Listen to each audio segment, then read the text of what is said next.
जो उपज्यो सो बिनस है, परु आज कै काल। नानक हर गुण गाए ले, छाड़ सगल जंजाल।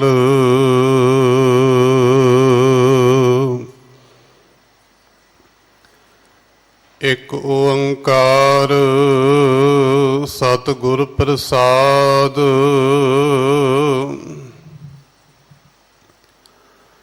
राग सारंग महला नवा। हर बिन तेरो को न सहाई,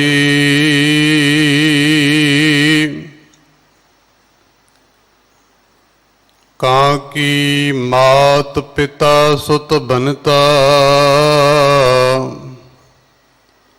को काहू को भाई,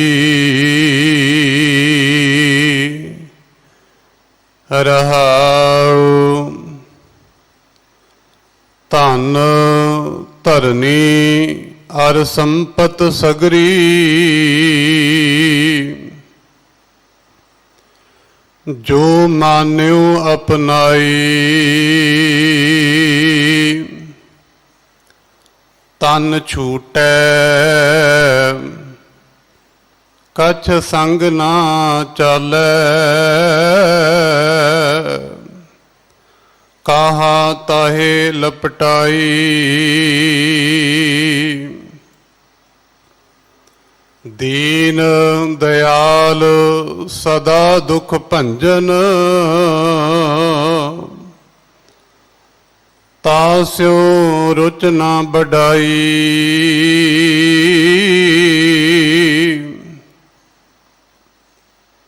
नानक कहत जगत सब मिथ्या।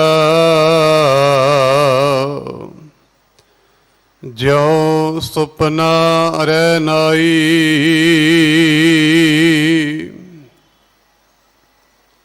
दीन दयाल सदा दुख भंजन। तास्यो रुच न बढ़ाई, नानक कहत जगत सब मिथ्या। ज्यों सुपना रह नाई।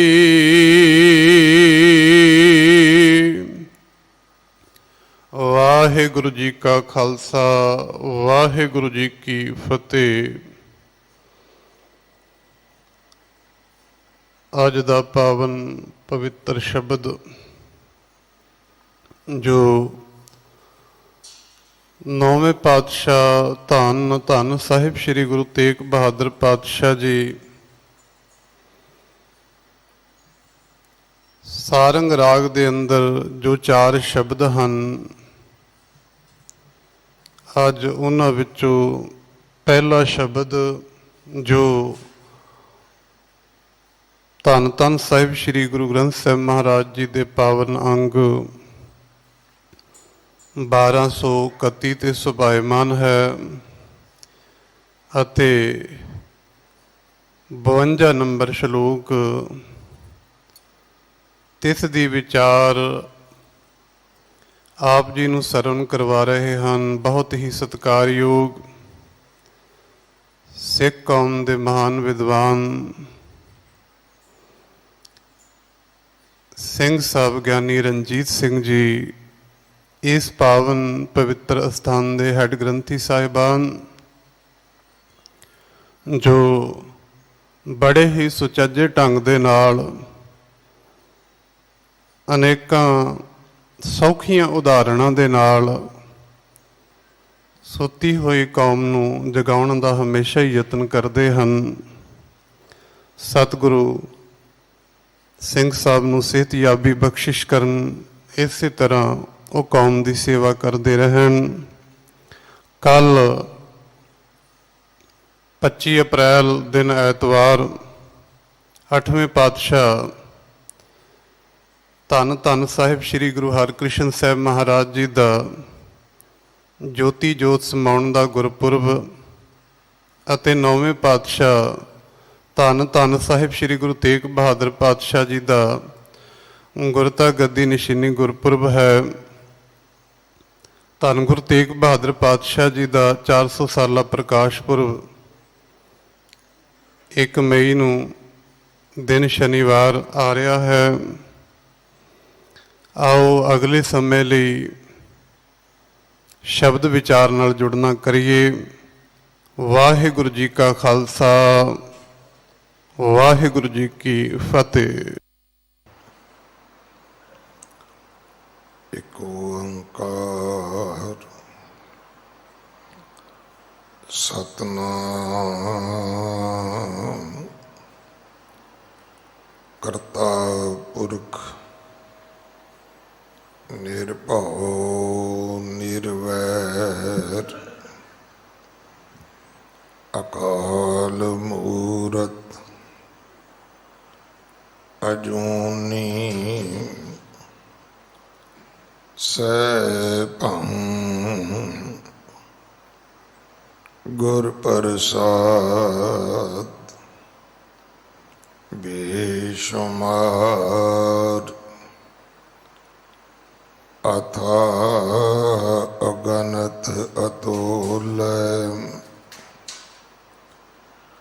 ਜਿਉ ਬੁਲਾਵੋ ਤਿਉ ਨਾਨਕ ਦਾਸ ਬੋਲੇ।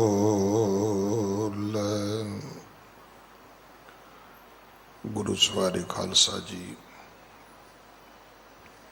ਵਾਹਿਗੁਰੂ ਜੀ ਕਾ ਖਾਲਸਾ, ਵਾਹਿਗੁਰੂ ਜੀ ਕੀ ਫਤਿਹ। ਆਪ ਜੀ ਵਡਭਾਗੇ ਹੋ ਜੋ 8ਵੇਂ ਪਾਤਸ਼ਾਹ ਬਾਲਾ ਪ੍ਰੀਤਮ ਸਤਿਗੁਰੂ ਜਿਸ ਡਿਠੈ ਸਭ ਦੁੱਖ ਜਾਏ, ਇਹਨਾਂ ਅਜਮਤਾਂ ਵਡਿਆਈਆਂ ਦੇ ਮਾਲਕ ਗੁਰੂ ਹਰਿਕ੍ਰਿਸ਼ਨ ਸਾਹਿਬ ਮਹਾਰਾਜ ਜੀ ਦੇ ਪਵਿੱਤਰ ਚਰਨ ਛੋਹ ਪ੍ਰਾਪਤ ਇਤਿਹਾਸਕ ਅਸਥਾਨ ਗੁਰਦੁਆਰਾ ਬੰਗਲਾ ਸਾਹਿਬ ਜੀ ਦੀ ਯਾਤਰਾ ਕਰਦੇ ਹਾਂ। ਜੁਗੋ ਜੁਗ ਅਟਲ ਛਤਰ ਚਵਰ ਤਖਤ ਦੇ ਮਾਲਕ ਧੰਨ ਧੰਨ ਧੰਨ ਸ੍ਰੀ ਗੁਰੂ ਗ੍ਰੰਥ ਸਾਹਿਬ ਪਾਤਸ਼ਾਹ ਮਹਾਰਾਜ ਜੀ ਦੇ ਹਜ਼ੂਰ ਮਨੁੱਖਾ ਜੀਵਨ ਦੀਆਂ ਘੜੀਆਂ ਨੂੰ ਸਫਲਾ ਕਰ ਰਹੇ ਹੋ। ਸਤਿਗੁਰੂ ਸਾਰਿਆਂ ਦੀ ਯਾਤਰਾ ਸਫਲ ਕਰਨ। ਹੁਣ ਸਮਾਂ ਹੈ ਗੁਰੂ ਦਰਬਾਰ ਦੇ ਨਿਯਮ ਅਨੁਸਾਰ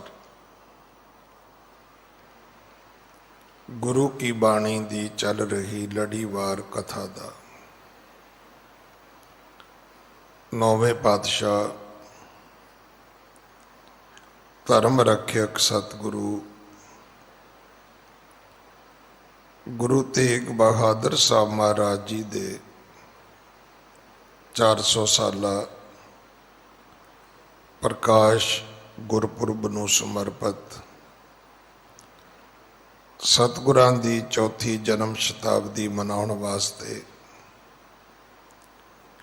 ਦਿੱਲੀ ਸਿੱਖ ਗੁਰਦੁਆਰਾ ਪ੍ਰਬੰਧਕ ਕਮੇਟੀ ਨੇ, ਧਰਮ ਪ੍ਰਚਾਰ ਕਮੇਟੀ ਨੇ ਉਦਮ ਕੀਤਾ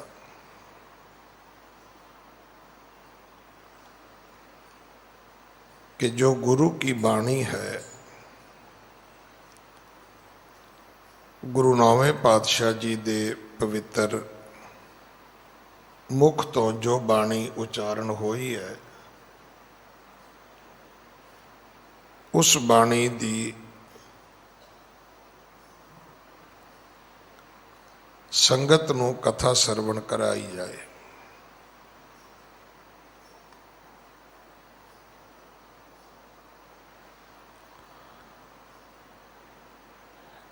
ਇਸੇ ਕਰਕੇ ਗੁਰੂ ਸਾਹਿਬ ਦੇ ਜੋ ਸ਼ਬਦ ਨੇ 15 ਰਾਗਾਂ ਵਿੱਚ 59 ਸ਼ਬਦ ਅਤੇ ਜਿਨ੍ਹਾਂ ਨੂੰ ਆਪਾਂ ਭੋਗ ਦੇ ਸ਼ਲੋਕ ਕਹਿੰਦੇ ਆ 57 ਸ਼ਲੋਕ, ਉਹਨਾਂ ਦੀ ਇੱਕ ਲੜੀ ਆਰੰਭ ਕੀਤੀ ਗਈ। ਅੱਜ 52ਵਾਂ ਸ਼ਲੋਕ ਹੈ ਅਤੇ 52ਵਾਂ ਹੀ ਸ਼ਬਦ ਹੈ ਜਿਹੜਾ ਆਪ ਜੀ ਨੇ ਗੁਰੂ ਕੇ ਵਜ਼ੀਰ ਭਾਈ ਸੰਦੀਪ ਸਿੰਘ ਹੋਰਾਂ ਕੋਲੋਂ ਸਰਵਣ ਕੀਤਾ ਹੈ।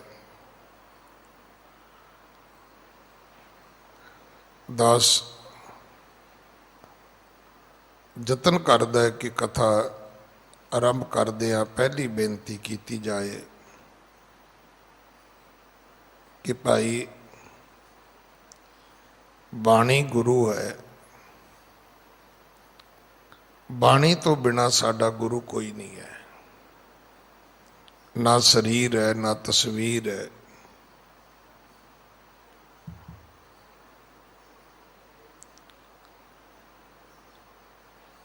पर सच ये है, मर्ज बढ़ता गया जूं जूं दुआ करते। जिन्ना तस्वीर दा विरोध होया उन्नी तस्वीर असी ज़्यादा प्रचलित की और उदों हद हो जाती है जदों किसी प्रोग्राम के प्रबंधक स्टेजा तो लाइव अनाउंस करते हैं कि अमके सज्जन आउण, उन्होंने महाराज का स्वरूप दिता जाएगा। कोई रोकण वाला नहीं, कोई टोकण वाला नहीं। असल विच मैं बड़ा छोटा जिहा सी तो साडे पिंड दे एक ज्ञानी जी वो संगरांद वाले दिन गुरुद्वारे मूर्ख दे अर्थ करते ने। हुण मूर्ख दे अर्थ जिहड़ा सियाणा नहीं है, पर उहदे अर्थ मैनू अज भी बहुत अपील करते हैं। वो कहंदा सी मूर्ख वो नहीं जिहड़ा सियाणे तो उल्ट है, मूर्ख वो है जिहड़ा दूजे दा मूँह रख लवे। असी बुरे बनना ही नहीं चाहते। इसे करके जिहदा जो जी करी जाता है वो कर रहे है। सिख धर्म दे विच असली गल पाठ रब नाल संबंधित सी कि जो किश करना सो कर रहे आ। ते ऐसी गंगा उल्टी वगी है कि ये गल साडे ते लागू हो गई है। नहीं तो सिख धर्म दे विच इन्ने अमृत कदे नहीं सी हो सकते।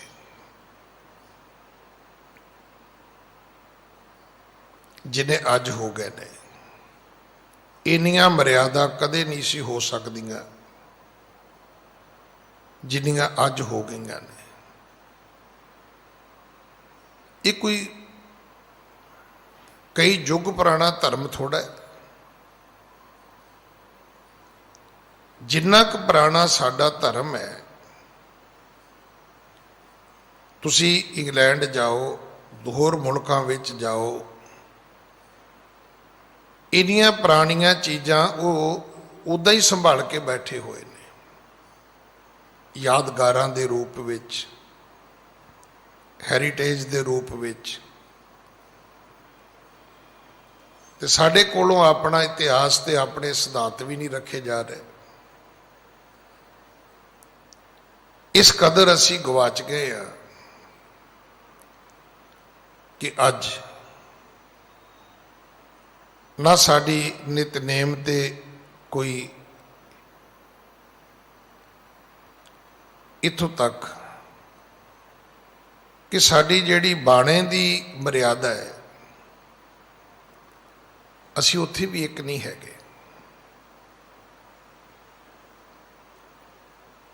ਇਸ ਗੱਲ ਦਾ ਵੀ ਝਗੜਾ ਹੈ ਕਿ ਕਛਹਿਰਾ ਕਿੱਥੋਂ ਤੱਕ ਪਾਉਣਾ ਹੈ, ਗੋਡਿਆਂ ਦੇ ਤੋਂ ਉੱਚਾ ਪਾਉਣਾ ਹੈ ਕਿ ਗੋਡਿਆਂ ਤੋਂ ਵੀ ਨੀਵਾਂ ਪਾਉਣਾ ਹੈ।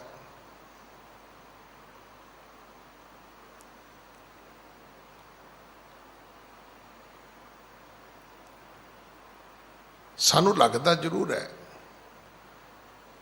ਕਿ ਸਿੱਖ ਬੜੀ ਤਰੱਕੀ ਕਰ ਗਏ। ਸਿੱਖਾਂ ਨੇ ਤਰੱਕੀ ਪਰਿਵਾਰਕ ਤੌਰ ਤੇ ਕੀਤੀ ਹੈ, ਸਮਾਜਿਕ ਤੌਰ ਤੇ ਕੀਤੀ ਹੈ, ਮਾਇਕ ਤੌਰ ਤੇ ਕੀਤੀ ਹੈ, ਰਾਜਨੀਤਿਕ ਤੌਰ ਤੇ ਕੀਤੀ ਹੈ, ਧਾਰਮਿਕ ਤੌਰ ਤੇ ਨਹੀਂ ਕੀਤੀ। ਕਿਉਂਕਿ ਅੱਜ ਵੀ ਮੈਂ ਬੇਨਤੀ ਕਰਾਂ, ਦੁਨੀਆ ਦਾ ਲੇਟੈਸਟ ਔਰ ਸਾਇੰਟੀਫਿਕ ਜੇ ਕੋਈ ਧਰਮ ਹੈ ਧਰਤੀ ਤੇ ਉਹ ਗੁਰੂ ਨਾਨਕ ਦਾ ਧਰਮ ਹੈ, ਜਿਹਨੂੰ ਕੋਈ ਚੈਲੰਜ ਹੀ ਨਹੀਂ ਹੈ।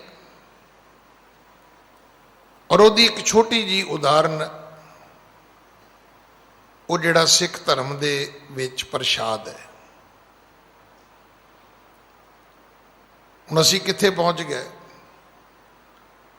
ਫੁੱਲੀਆਂ ਵੀ ਪ੍ਰਸ਼ਾਦ ਹੋ ਗਈਆਂ, ਪਤਾਸਾ ਵੀ ਪ੍ਰਸ਼ਾਦ ਹੋ ਗਿਆ, ਘੁੰਗਣੀਆਂ ਵੀ ਪ੍ਰਸ਼ਾਦ ਹੋ ਗਈਆਂ, ਬਦਾਨਾ ਵੀ ਪ੍ਰਸ਼ਾਦ ਹੋ ਗਿਆ, ਲੱਡੂ ਵੀ ਪ੍ਰਸ਼ਾਦ ਹੋ ਗਿਆ, ਬਰਫੀ ਵੀ ਪ੍ਰਸ਼ਾਦ ਹੋ ਗਈ। ਔਰ ਇਹ ਗੱਲਾਂ ਰੋਜ਼ ਵਾਪਰਦੀਆਂ ਨੇ।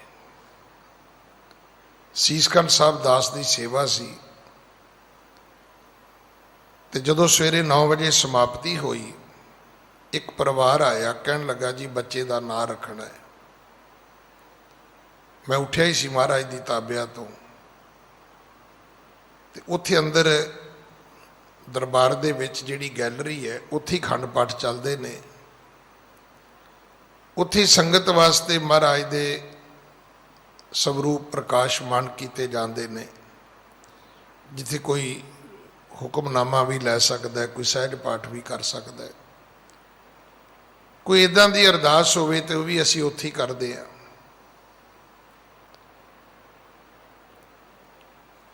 ਮੈਂ ਕਿਹਾ ਜੀ ਤੁਸੀਂ ਪ੍ਰਸ਼ਾਦ ਲੈ ਕੇ ਉੱਪਰ ਬੈਠੋ, ਮੈਂ ਆਉਣਾ। 2-4-5 ਮਿੰਟ ਬਾਅਦ ਮੈਂ ਉੱਪਰ ਗਿਆ ਤੇ ਉਹ ਕਹਿਣ ਲੱਗੇ ਜੀ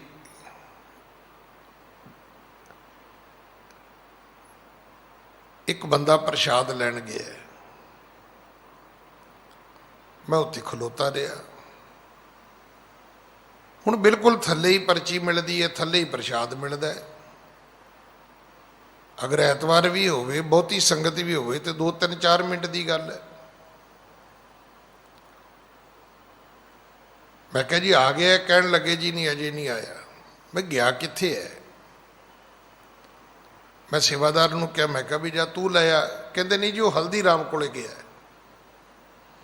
ਸੀਸਖੰਡ ਸਾਹਿਬ ਦੇ ਬਾਹਰ ਹਲਦੀਰਾਮ ਦਾ ਰੈਸਟੋਰੈਂਟ ਹੈ। ਮੈਂ ਘਰ ਵਾਲਿਆਂ ਨੂੰ ਪੁੱਛਿਆ ਵੀ ਉਹ ਪ੍ਰਸ਼ਾਦ ਕਦੋਂ ਦਾ ਬਣਾਉਣ ਲੱਗ ਗਿਆ? ਉਹ ਤੇ ਮਠਿਆਈਆਂ ਬਣਾਉਂਦਾ।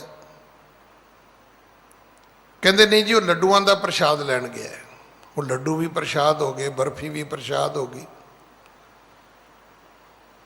ਅਜੇ ਤੱਕ ਮੇਰੀ ਕੌਮ ਵਾਪਸ ਇੱਥੇ ਨਹੀਂ ਆਈ ਕਿ ਭਾਈ ਤੁਸੀਂ ਇਹਨਾਂ ਚੀਜ਼ਾਂ ਨੂੰ, ਪਤਾਸਿਆਂ ਨੂੰ ਪਤਾਸੇ ਕਹੋ, ਫੁੱਲੀਆਂ ਨੂੰ ਫੁੱਲੀਆਂ ਕਹੋ, ਲੱਡੂਆਂ ਨੂੰ ਲੱਡੂ ਕਹੋ, ਬਰਫੀ ਨੂੰ ਬਰਫੀ ਕਹੋ। ਜੇ ਪ੍ਰਸ਼ਾਦ ਕਹਿਣਾ ਹੈ ਤੇ ਕੜਾਹ ਪ੍ਰਸ਼ਾਦ ਨੂੰ ਪ੍ਰਸ਼ਾਦ ਕਹੋ, ਆਪੇ ਝਗੜਾ ਮੁੱਕ ਜਾਏ।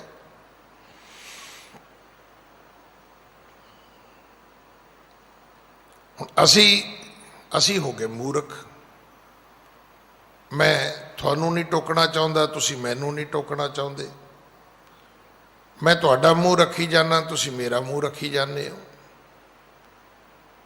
नतीजा की निकलिया? जिन्ने सिख उन्नियां सिखियां। हर सिख की सिखी वखरी है, उहदा अमृत वेला वखरा है, उहदा नितनेम वखरा है। अज नतीजा इत्थे पहुंच गया कि गुरुद्वारे गुरु दे हुंदे सी, अज गुरुद्वारे बरादरियां तो भी अगे चले गए। सब तो पढ़िया लिखिया मुल्क अमेरिका है। तुसीं कल्ले न्यूयॉर्क में चले जाओ, उत्थे पुछ लेना जट्टां दा गुरुद्वारा किहड़ा है, हालांकि उहदा नां नहीं है। भापियां दा गुरुद्वारा पुछ लिओ किहड़ा है, हालांकि उहदा नां ये नहीं है, क्योंकि उस वेले साडे बजुर्ग नहीं सी रखते हुंदे। उस तो बाद तुसी बरादरियां दे नावां ते, जातां दे नावां ते रविदासियां दा गुरुद्वारा है, ये रामगढ़ियां दा गुरुद्वारा है, ये लबाणियां दा गुरुद्वारा है, ये डॉक्टरां दा गुरुद्वारा है। ये ना रखे हुए ने लोगों ने।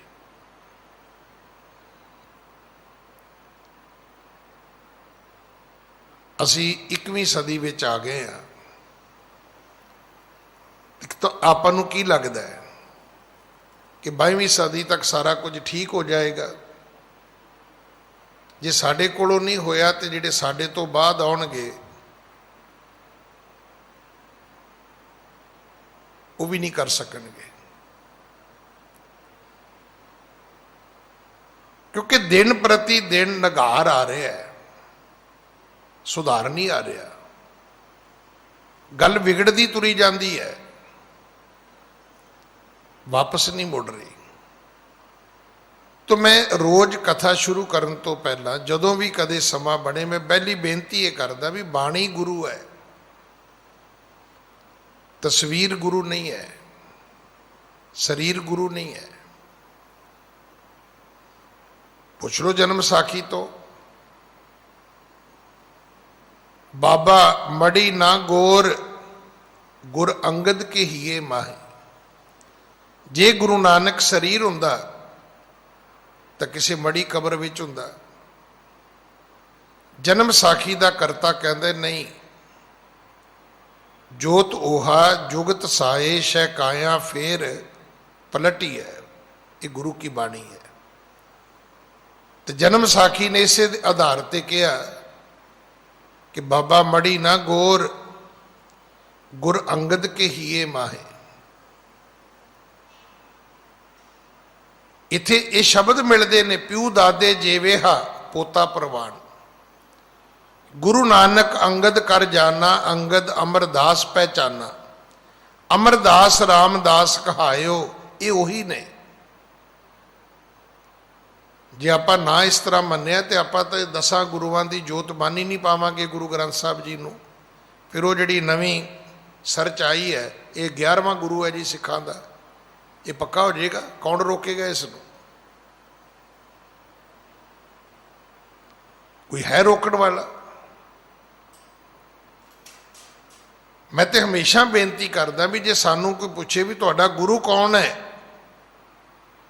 तो अज हालात ये ने भी असीं कहने जी साडा गुरु गुरु नानक है। वो कौन कहंदे पता है तुहानू? जिहड़े अमृत नहीं छकना चाहुंदे। ते जिहड़े कहंदे ने साडा गुरु गुरु गोबिंद सिंह है, वो ने जिन्हां ने अमृत छकिया होया है। प्रैक्टिकल ये है, सच ये है कि साडे चो कोई विरला है जिहड़ा कहंदा होवे कि मेरा गुरु गुरु ग्रंथ साहब है। असीं कहंदे ही नहीं, पढ़दे रोज आ, गुरु मान्यो ग्रंथ। तो जिदन किते ग्रंथी भुल गया, उहदी नौकरी चले जानी है भी इन्हें जी पढ़िया क्यों नहीं है। वो ना पढ़े तो उहदी नौकरी खतरे च है। असीं ना मन्नीए तो साडा कुछ भी खतरे च नहीं है। अमृतधारियां दा गुरु गुरु गोबिंद सिंह है, बेअमृतियां दा गुरु नानक है। तो पुछो भी गुरु ग्रंथ साहब गुरु किहदा है?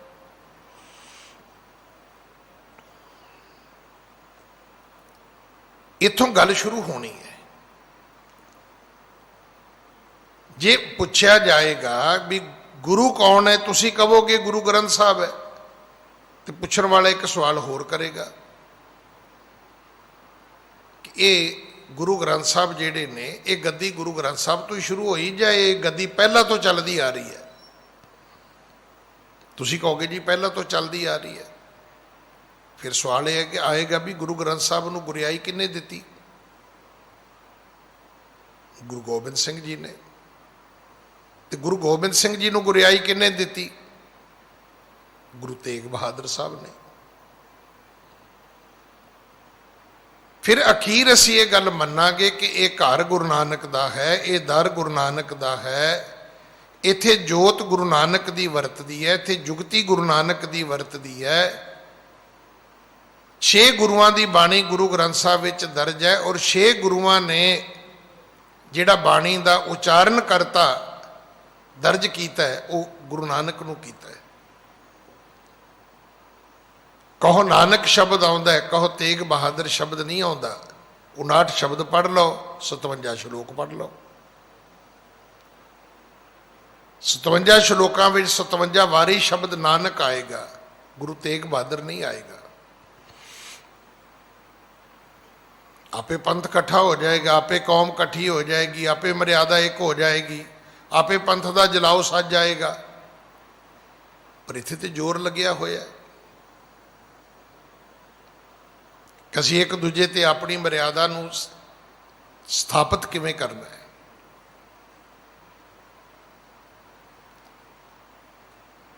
ਬਾਣੀ ਗੁਰੂ ਹੈ, ਗੁਰੂ ਹੀ ਬਾਣੀ ਹੈ, ਸਾਡਾ ਹੋਰ ਕੋਈ ਗੁਰੂ ਨਹੀਂ ਹੈ। ਮੈਂ ਆਪ ਜੀ ਨੂੰ ਪੁੱਛਣਾ ਚਾਹੁੰਦਾ ਕਿ ਉਹ ਕਿਹੜੀ ਕੀਮਤੀ ਦਾਤ ਹੈ ਜਿਹੜੀ ਗੁਰੂ ਨਾਨਕ ਸਾਹਿਬ ਸਾਨੂੰ ਦੇ ਕੇ ਗਏ ਨੇ। ਉਹ ਘੜੀ ਘੜੀ ਕਹਿੰਦੇ ਨੇ ਮਰਦਾਨਿਆਂ ਬਾਣੀ ਆਈ ਹੈ, ਤਾਂ ਅੱਜ ਪੁੱਛੋ ਗਈ ਕਿੱਥੇ ਹੈ? ਕਵਿਤਾਵਾਂ ਗਾਉਣ ਵਾਲੇ ਇੱਥੇ ਜਦੋਂ ਹੁਣ ਕਥਾ ਹੁੰਦੀ ਹੈ, ਤੁਸੀਂ ਨੋਟ ਕਰਿਓ ਕਿ ਇੱਥੇ ਕਥਾ ਦੇ ਵਿੱਚ ਵੀ ਬਹੁਤੇ ਉਹ ਸ਼ੇਰ ਸ਼ੂਰ ਸੁਣਾ ਕੇ ਚਲੇ ਜਾਂਦੇ ਨੇ, ਉਹ ਸ਼ੇਰ ਹੀ ਮਾਰਦੇ ਰਹਿੰਦੇ ਨੇ। ਉਹਦਾ ਭਾਵੇਂ ਕੁੱਤੇ ਨੂੰ ਡੰਡਾ ਵੀ ਨਾ ਮਾਰਿਆ ਹੋਵੇ ਉਹਨਾਂ ਨੇ। ਉਹ ਇੱਕ ਸੱਜਣ ਉਹ ਜਦੋਂ ਕਥਾ ਕਰੇਗਾ ਉਦੋਂ ਹੀ ਕਹੇਗਾ ਕਿ ਜਦੋਂ ਗੁਰੂ ਤੇਗ ਬਹਾਦਰ ਮਹਾਰਾਜ ਦੇ ਸਿਰ ਤੇ ਆਰਾ ਰੱਖਿਆ ਤੇ ਮਹਾਰਾਜ ਨੇ ਕਿਹਾ ਵੀ ਆਰਾ ਪਿਆਰਾ ਲਗਤ ਹੈ, ਤੇ ਮੈਂ ਫਿਰ ਉਹਨੂੰ ਪਿਛਲੀ ਵਾਰੀ ਸਲਿੱਪ ਦਿੱਤੀ। ਮੈਂ ਕਿਹਾ ਵੀ ਮੈਂ ਤੇ ਸੁਣਦਾ ਰਿਹਾ ਵੀ ਗੁਰੂ ਤੇਗ ਬਹਾਦਰ ਸਾਹਿਬ ਨੇ ਜਪਜੀ ਪੜ੍ਹਿਆ ਸੀ ਨਾ, ਭਾਈ ਮਤੀ ਦਾਸ ਨੇ, ਖਿਮਾ ਕਰਨਾ। ਉਹ ਜਦੋਂ ਭਾਈ ਮਤੀ ਦਾਸ ਦਾ ਜ਼ਿਕਰ ਕਰਦਾ ਉਦੋਂ ਹੀ ਕਹਿੰਦਾ ਕਿ ਜਦੋਂ ਭਾਈ ਮਤੀ ਦਾਸ ਦੇ ਸੀਸ ਤੇ ਆਰਾ ਰੱਖਿਆ ਗਿਆ ਤੇ ਆਰਾ ਚੱਲਿਆ ਤੇ ਉਹ ਕਹਿੰਦੇ ਜੀ ਪਿਆਰਾ ਆਰਾ ਪਿਆਰਾ ਲਗਤ ਹੈ ਤੇ ਕਾਰਾ ਕਰੋ ਬਣਾਏ।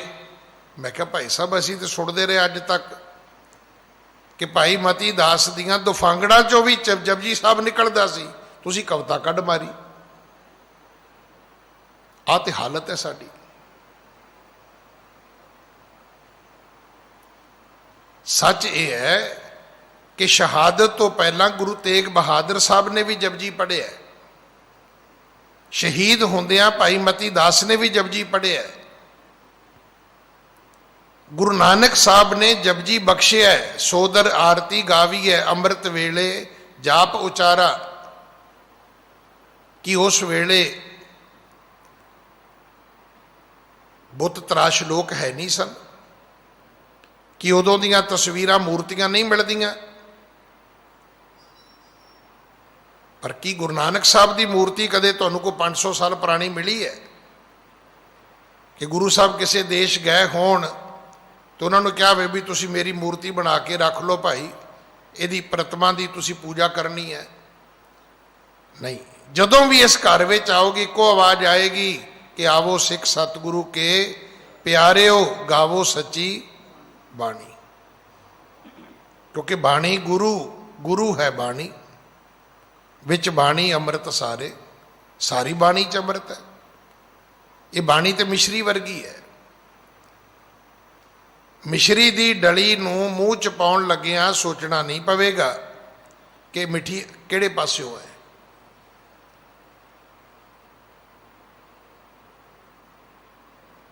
ਸੋਚਣ ਦੀ ਗੱਲ ਤੇ ਇਹ ਹੈ ਕਿ ਇਹ ਬਾਣੀ ਜੋ ਜਿਉਂ ਜਾਣੈ ਉਹ ਕੌਣ ਹੈ, ਤੇ ਜੋ ਹੈ ਤਿਸ ਅੰਤਰ ਰਵੈ ਹਰ ਨਾਮਾ। ਮੈਂ 3 ਮੰਗਲਾਚਰਨ ਰੋਜ਼ ਪੜ੍ਹਦਾ ਕਥਾ ਤੋਂ ਪਹਿਲਾਂ, ਜਦੋਂ ਤਾਬਿਆ ਬੈਠ ਕੇ ਸ਼ਬਦ ਪੜ੍ਹਨਾ ਹੋਵੇ। ਮੈਨੂੰ ਇੱਕ ਦੋ ਸੱਜਣਾ ਨੇ ਕਿਹਾ ਵੀ ਕਿ ਤੁਸੀਂ ਹੋਰ ਕਿਉਂ ਨਹੀਂ ਪੜ੍ਹਦੇ, ਪਰ ਉਦੋਂ ਮਨ ਨੂੰ ਤਸੱਲੀ ਵੀ ਹੁੰਦੀ ਹੈ ਜਦੋਂ ਵੱਡੇ ਵੱਡੇ ਵਿਦਵਾਨ ਇੱਥੇ ਬੈਠ ਕੇ ਕਹਿੰਦੇ ਨੇ ਕਿ ਹੁਣੇ ਆਪ ਜੀ ਨੇ ਭਾਈ ਸਾਹਿਬ ਕੋਲੋਂ ਸੁਣਿਆ ਕਿ ਸਤਿਗੁਰ ਕੀ ਜਿਸ ਨੂੰ ਮਤ ਆਵੇ। ਲੋੜ ਤਾਂ ਗੁਰੂ ਦੀ ਮਤ ਆਉਣ ਦੀ ਹੈ, ਕਿਉਂਕਿ ਸਤਿਗੁਰ ਮਤ ਵੇਲਾ, ਸ਼ਬਦ ਗੁਰੂ, ਸੁਰਤ ਧੁਨ ਚੇਲਾ, ਆ 3 ਤੇ ਚੀਜ਼ਾਂ ਨੇ। ਸੁਰਤੀ ਨੂੰ ਸਿੱਖ ਬਣਾਓ, ਸਰੀਰ ਨੂੰ ਨਹੀਂ। ਮੈਂ 3 ਦਿਨਾਂ 'ਚ ਵੀ ਬੇਨਤੀ ਕੀਤੀ, ਮੱਥੇ ਦਾ ਤਿਲ ਕੁਛ ਨਹੀਂ ਕਰੇਗਾ, ਹੱਥ ਦੀ ਕਿਰਪਾਨ ਕੁਛ ਨਹੀਂ ਕਰੇਗੀ, ਗਲ ਦਾ ਕਰੌਸ ਕੁਛ ਨਹੀਂ ਕਰੇਗਾ, ਉੱਚਾ ਬੱਧਾ ਪਜਾਮਾ ਕੁਛ ਨਹੀਂ ਕਰੇਗਾ, ਲਬਾਂ ਕੱਟੀਆਂ ਕੁਝ ਨਹੀਂ ਕਰਨਗੀਆਂ। ਜੇ ਅੱਜ ਤੁਹਾਡੇ ਹੱਥਾਂ ਦੇ ਵਿੱਚ ਸੇਵਾ ਨਹੀਂ ਹੋਏਗੀ ਤਾਂ ਸਿੱਖ ਧਰਮ ਨੂੰ ਸਮਝਣ ਦੀ ਲੋੜ ਹੈ। ਆਪਾਂ ਬਾਰ-ਬਾਰ ਕਹਿੰਦੇ ਆ ਜੀ ਪਾਠ ਕਰੋ ਜੀ, ਸਿਮਰਨ ਕਰੋ ਜੀ, ਇਹ ਕੀ ਹੈ? ਇਹ ਤਾਂ ਥਿਊਰੀ ਹੈ। ਉਹਦਾ ਪ੍ਰੈਕਟੀਕਲ ਕੀ ਹੈ? ਪ੍ਰੈਕਟੀਕਲ ਸੇਵਾ ਹੈ। ਜਦੋਂ ਗੁਰੂ ਹਰਕ੍ਰਿਸ਼ਨ ਸਾਹਿਬ ਦਿੱਲੀ ਆਏ ਤਾਂ ਦਿੱਲੀ 'ਚ ਚੇਚਕ ਦਾ ਰੋਗ ਸੀ, ਤੇ ਜਦੋਂ ਮਹਾਮਾਰੀ ਲਾਹੌਰ ਵਿੱਚ ਫੈਲੀ ਤੇ ਗੁਰੂ ਅਰਜਨ ਸਾਹਿਬ ਉਹ ਚੇਚੇ ਗਏ ਲਾਹੌਰ। ਇਤਿਹਾਸ ਇਹ ਵੀ ਕਹਿੰਦਾ ਹੈ ਕਿ ਜਿਹੜਾ ਬਾਲਕ ਸ਼੍ਰੀ ਹਰਗੋਬਿੰਦ ਰਾਏ ਜੀ ਦੇ ਸਰੀਰ ਤੇ ਦੁੱਖ ਆਇਆ ਸੀ, ਹੋ ਸਕਦਾ ਉਹਦਾ ਕੁਛ ਅੰਸ਼ ਲਾਹੌਰ ਤੋਂ ਵੀ ਆਇਆ ਹੋਵੇ। ਜਿਹੜਾ ਰੋਗ ਗੁਰੂ ਹਰਕ੍ਰਿਸ਼ਨ ਸਾਹਿਬ ਦੇ ਸਰੀਰ ਤੇ ਆਇਆ ਹੈ, ਵੱਡੇ ਵਿਦਵਾਨਾਂ ਨੇ ਇਸ ਗੱਲ ਨੂੰ ਮੰਨਿਆ ਕਿ ਸਤਿਗੁਰਾਂ ਨੇ ਦੁਨੀਆ ਦਾ ਰੋਗ ਆਪਣੇ ਸਰੀਰ ਤੇ ਲੈ ਕੇ ਦੁਨੀਆ ਦੇ ਰੋਗ ਕੱਟੇ ਸਨ। ਅੱਜ ਅਸੀਂ ਆਪਣੀ ਚੀਚੀ ਨੂੰ ਖੂਨ ਲਾ ਕੇ ਤੇ ਅਸੀਂ ਸ਼ਹੀਦੀਆਂ ਸ਼ਹਾਦਤਾਂ ਦੇ ਵਿੱਚ ਆਪਣਾ ਨਾਂ ਲਿਖਾਉਣਾ ਚਾਹੁੰਦੇ ਹਾਂ, ਸ਼ਹੀਦ ਹੋਣ ਦਾ ਦਾਅਵਾ ਕਰਨਾ ਚਾਹੁੰਦੇ ਅਸੀਂ। ਮੈਂ ਤਾਂ ਰੋਜ਼ ਬੇਨਤੀ ਕਰ ਰਿਹਾ ਕਿ ਜੇ ਆਪਾਂ ਥੋੜੇ ਦਿਨ ਪਹਿਲਾਂ ਘਰ ਘਰ ਗਏ ਆ ਕਿ ਸਾਨੂੰ ਸੇਵਾ ਦਾ ਮੌਕਾ ਦਿਓ, ਤੇ ਸੇਵਾ ਦਾ ਮੌਕਾ ਸੰਗਤ ਨੇ ਦਿੱਤਾ ਕਿ ਨਹੀਂ ਦਿੱਤਾ, ਪਰ ਤੁਹਾਨੂੰ ਰੱਬ ਨੇ ਦੇ ਦਿੱਤਾ ਹੈ। ਅੱਜ ਦੁਬਾਰਾ ਨਿਕਲੋ। ਦਿੱਲੀ ਸਿੱਖ ਗੁਰਦੁਆਰਾ ਪ੍ਰਬੰਧਕ ਕਮੇਟੀ ਨੇ ਫੈਸਲਾ ਕੀਤਾ, ਕੋਈ ਕਰੋਨਾ ਪੀੜਤ ਪਰਿਵਾਰ ਹੋਵੇ, ਸਵਾਲ ਇਹ ਨਹੀਂ ਕੋਈ ਹਿੰਦੂ ਹੈ ਕਿ ਮੁਸਲਮਾਨ ਹੈ, ਉਹਨੂੰ ਲੰਗਰ ਗੁਰੂ ਘਰ ਤੋਂ ਜਾਏਗਾ। ਆਪਾਂ ਵੀ ਇਹਦਾ ਹਿੱਸਾ ਬਣੀਏ। ਅਗਰ ਵਾਹਿਗੁਰੂ ਨੇ ਤੁਹਾਨੂੰ ਨਿੱਜੀ ਤੌਰ ਤੇ ਸ਼ਕਤੀ ਸਮਰੱਥਾ ਦਿੱਤੀ ਹੈ ਤੇ ਭਾਈ ਦਾਲ ਪ੍ਰਸ਼ਾਦਾ ਹੀ ਹੈ ਨਾ, ਆਪਣੀ ਫੈਕਟਰੀ 'ਚ ਲੰਗਰ ਲਾ ਲਓ, ਤਾਂ ਕੀ ਹੋਣ ਲੱਗਾ? ਇਹਦੇ ਵਿੱਚ ਟੋਟਾ ਕੋਈ ਨਹੀਂ ਆਉਣੀ। ਰਸਤਾਂ ਬਸਤਾਂ ਦਰਗਾਹੋਂ ਆਉਣੀਆਂ ਨੇ। 3 ਪ੍ਰਕਾਰ ਦੀ ਅੱਜ ਸੇਵਾ ਹੈ। ਜਿਹਦੇ ਕੋਲ ਮਾਇਆ ਹੈ ਉਹ ਮਾਇਆ ਦੇਵੇ, ਜਿਹਦੇ ਕੋਲ ਰਸਦ ਹੈ ਉਹ ਰਸਦ ਦੇਵੇ, ਤੇ ਜਿਹੜਾ ਹਾਥੀ ਸੇਵਾ ਕਰ ਸਕਦਾ ਹੈ ਉਹ ਅੱਗੇ ਆਵੇ, ਉਹ ਚੁੱਕੇ ਲੰਗਰ ਔਰ ਘਰ ਪਹੁੰਚਾਵੇ ਜਿਹਨੂੰ ਲੋੜ ਹੈ। ਇਹ ਬਿਮਾਰੀ ਨੇ ਸਾਰੀ ਉਮਰ ਨਹੀਂ ਜੇ ਰਹਿਣਾ, ਇਹ ਯਾਦ ਰੱਖਣਾ। ਇਹ ਚਲੀ ਜਾਏਗੀ, ਪਰ ਉਸ ਵੇਲੇ ਇੱਕ ਤਵਾਰੀਖ ਰਹੇਗੀ ਕਿ ਜਦੋਂ ਮਹਾਮਾਰੀ ਆਈ ਸੀ ਉਦੋਂ ਸਭ ਤੋਂ ਵੱਧ ਅੱਗੇ ਹੋ ਕੇ ਸੇਵਾ ਸਿੱਖਾਂ ਨੇ ਕੀਤੀ ਸੀ। ਮੈਂ ਤੇ ਕੱਲ ਪਰਸੋਂ ਵੀ ਜ਼ਿਕਰ ਕੀਤਾ ਸੀ ਵੀ ਅੱਗ ਲੱਗੀ ਤੇ ਇੱਕ ਬੰਦਾ ਬਾਲਟੀ ਪਾਣੀ ਦੀ ਲੈ ਕੇ ਭੱਜ ਪਿਆ। ਉਹਨੂੰ ਕਈਆਂ ਨੇ ਰੋਕਿਆ ਵੀ ਤੇਰੀ ਇੱਕ ਬਾਲਟੀ ਨਾਲ ਪਾਣੀ ਨਾਲ ਅੱਗ ਬੁਝ ਜਾਏਗੀ। ਉਹ ਕਹਿੰਦਾ ਨਹੀਂ, ਮੈਨੂੰ ਪਤਾ ਨਹੀਂ ਬੁਝੇਗੀ, ਪਰ ਜਦੋਂ ਅੱਗ ਬੁਝ ਜਾਏਗੀ, ਸਭ ਠੰਡੌਰਾ ਹੋ ਜਾਏਗਾ, ਉਹ ਜਦੋਂ ਇਸ ਗੱਲ ਦੀ ਚਰਚਾ ਹੋਏਗੀ ਵੀ ਅੱਗ ਲੱਗੀ ਕਿਵੇਂ ਤੇ ਬੁੱਝੀ ਕਿਵੇਂ, ਕਹਿੰਦਾ ਉਹਦੇ 'ਚ ਮੇਰਾ ਜ਼ਿਕਰ ਜ਼ਰੂਰ ਹੋਏਗਾ ਕਿ ਜੇ ਲਾਉਣ ਵਾਲੇ ਉਹ ਸੀ ਤੇ ਬੁਝਾਉਣ ਵਾਲਾ ਵੀ ਕੋਈ ਹੈਗਾ ਸੀ।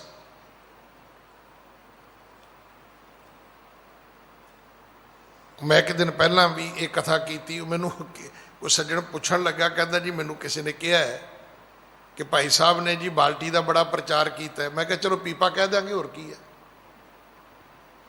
ਵੀ ਉਹ ਪੀਪੇ 'ਚ ਪਾਣੀ ਲੈ ਕੇ ਭੱਜਿਆ ਜੀ। ਲੈ ਦੱਸੋ, ਆਹ ਤੇ ਹਾਲਤ ਹੈ ਸਾਡੀ। ਅਸੀਂ ਗੁਣ ਧਾਰਨ ਕਰਨ ਵਾਲੇ ਪਾਸੇ ਤੁਰਨ ਲਈ ਤਿਆਰ ਹੀ ਨਹੀਂ ਹੈਗੇ। ਅਸੀਂ ਤੇ ਬੋਲਣ ਵਾਲੇ ਚੋਂ ਇਹ ਲੱਭਦੇ ਵੀ ਗਲਤੀ ਕਿੱਥੇ ਕਰਦਾ, ਭੁੱਲਦਾ ਕਿੱਥੇ ਹੈ। ਪੂਰੀ ਕਥਾ 'ਚ ਉਹਦੀ ਇੱਕ ਲੱਗ ਮਾਤਰ ਅੱਗੇ ਪਿੱਛੇ ਹੋ ਗਈ ਤੇ ਉਹ ਫੜ ਲੈਣੀ ਹੈ, ਬਾਕੀ ਛੱਡ ਦੇਣਾ ਸਾਰਾ ਕੁਝ। ਨਹੀਂ, ਵਿੱਚ ਦੁਨੀਆ ਸੇਵ ਕਮਾਈ ਹੈ ਤਾਂ ਦਰਗਹਿ ਬੈਸਣ ਪਾਈ ਹੈ। ਮੈਂ ਕੱਲ ਵੀ ਬੇਨਤੀ ਕੀਤੀ ਸੀ ਕਿ ਜੇ ਸਾਡੇ ਵਰਗੇ ਗੁਰੂ ਤੇਗ ਬਹਾਦਰ ਹੁੰਦੇ ਤੇ ਕਿਰਪਾ ਰਾਮ ਨੂੰ ਕਹਿੰਦੇ ਵੀ ਜਾ ਸਾੜ ਸਤੀ ਆਪਣੀ ਆਪਣੇ ਘਰ ਰੱਖ, ਆਪਣੀ ਬਲਾ ਸਾਡੇ ਘਰ ਕਿਉਂ ਲੈ ਕੇ ਆ ਰਿਹਾ ਹੈ। ਨਹੀਂ, ਗੁਰੂ ਘਰ ਦਾ ਸਿਧਾਂਤ ਹੀ ਨਹੀਂ ਹੈ, ਜੋ ਸ਼ਰਨ ਆਵੈ ਤਿਸ ਕੰਠ ਲਾਵੈ।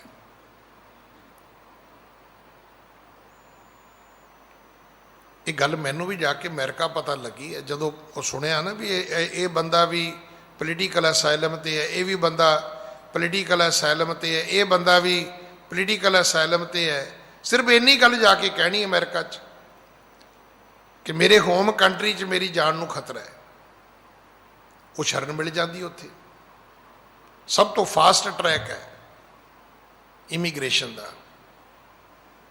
ਇੰਨੀ ਗੱਲ ਤੁਸੀਂ ਗੁਰੂ ਕੋਲ ਆ ਕੇ ਕਹਿ ਦਿਓ। ਇਹ ਪੜੋ ਸ਼ਬਦ, ਸਗਲ ਦਵਾਰ ਕਉ ਛਾੜ ਕੇ ਗਹਿਓ ਤੁਹਾਰੋ ਦਵਾਰ, ਬਾਹਾਂ ਗਹੇ ਕੀ ਲਾਜ ਅਸ ਗੋਬਿੰਦ ਦਾਸ ਤੁਹਾਰ। ਇੱਥੇ ਵੀ ਤੁਹਾਨੂੰ ਸ਼ਰਨ ਮਿਲ ਜਾਏਗੀ। ਇਹ ਗੱਲ ਕਹੀ ਸੀ ਕਿਰਪਾ ਰਾਮ ਨੇ। ਹੁਣ ਕਈਆਂ ਨੂੰ ਇਹ ਲੱਗਦਾ ਵੀ ਕਿਰਪਾ ਰਾਮ ਨੇ ਤੇ ਗੁਰੂ ਤੇਗ ਬਹਾਦਰ ਸਾਹਿਬ ਨੂੰ ਵਰਤ ਲਿਆ। ਨਹੀਂ, ਉਸ ਪੁਰਖ ਨੇ ਨਹੀਂ ਵਰਤਿਆ। ਜੇ ਉਹਨੇ ਕਿਹਾ ਸੀ ਕਿ ਗੁਰੂ ਤੇਗ ਬਹਾਦਰ ਤੁਸੀਂ ਸਾਡੇ ਗੁਰੂ ਹੋ, ਤੇ ਇਹ ਚੇਤਾ ਰੱਖਣਾ, ਉਹਨੇ ਮੁੜ ਕੇ ਸਿੱਖ ਧਰਮ ਛੱਡਿਆ ਨਹੀਂ। ਇਹ ਠੀਕ ਹੈ ਕਿ ਉਹਦੇ ਰਾਹੀਂ ਹਿੰਦੂ ਧਰਮ ਦੀ ਰੱਖਿਆ ਹੋ ਗਈ, ਪਰ ਉਹ ਕਿਰਪਾ ਰਾਮ 1699 ਦੀ ਵਿਸਾਖੀ ਨੂੰ ਕਿਰਪਾ ਸਿੰਘ ਬਣਦਾ ਹੈ। ਤੇ ਚਮਕੌਰ ਦੀ ਗੜੀ ਦੇ ਵਿੱਚ ਜਿਹੜੇ ਸਿੰਘ ਸ਼ਹੀਦ ਹੋਏ, ਉਹਨਾਂ ਵਿੱਚ ਇੱਕ ਨਾਂ ਭਾਈ ਕਿਰਪਾ ਸਿੰਘ ਦਾ ਵੀ ਹੈ। ਕਈ ਵਾਰੀ ਸੋਚਦੇ ਹੋਵੋਗੇ ਜੇ ਕਿਰਪਾ ਰਾਮ ਆਇਆ ਤੇ ਮਹਾਰਾਜ ਨੇ ਬਾਂਹ ਫੜੀ, ਸਾਡੀ ਕਿਉਂ ਨਹੀਂ ਫੜਦੇ? ਵੀ ਤੇਰੀ ਬਾਂਹ ਗੁਰੂ ਨੇ ਕੋਈ ਨਹੀਂ ਫੜਨੀ, ਕਿਉਂਕਿ ਐਤਵਾਰ ਤੂੰ ਇੱਥੇ ਆਉਣਾ ਹੈ, ਸੋਮਵਾਰ ਤੂੰ ਕਿਤੇ ਹੋਰ ਜਾਣਾ ਹੈ, ਮੰਗਲਵਾਰ ਕਿਤੇ ਹੋਰ ਜਾਏਗਾ, ਵੀਰਵਾਰ ਕਿਤੇ ਹੋਰ ਜਾਏਗਾ, ਸ਼ਨੀਚਰਵਾਰ ਤੂੰ ਕਿਤੇ ਹੋਰ ਜਾਏਗਾ। ਮੈਂ ਤੇ ਕੈਨੇਡਾ ਦਾ ਇੱਕ ਜ਼ਿਕਰ ਵੀ ਬਹੁਤ ਵਾਰੀ ਕਰਦਾ ਵੀ ਐਬਸਫੋਰਡ ਗੁਰਦੁਆਰੇ ਦੀ ਗੱਲ ਹੈ।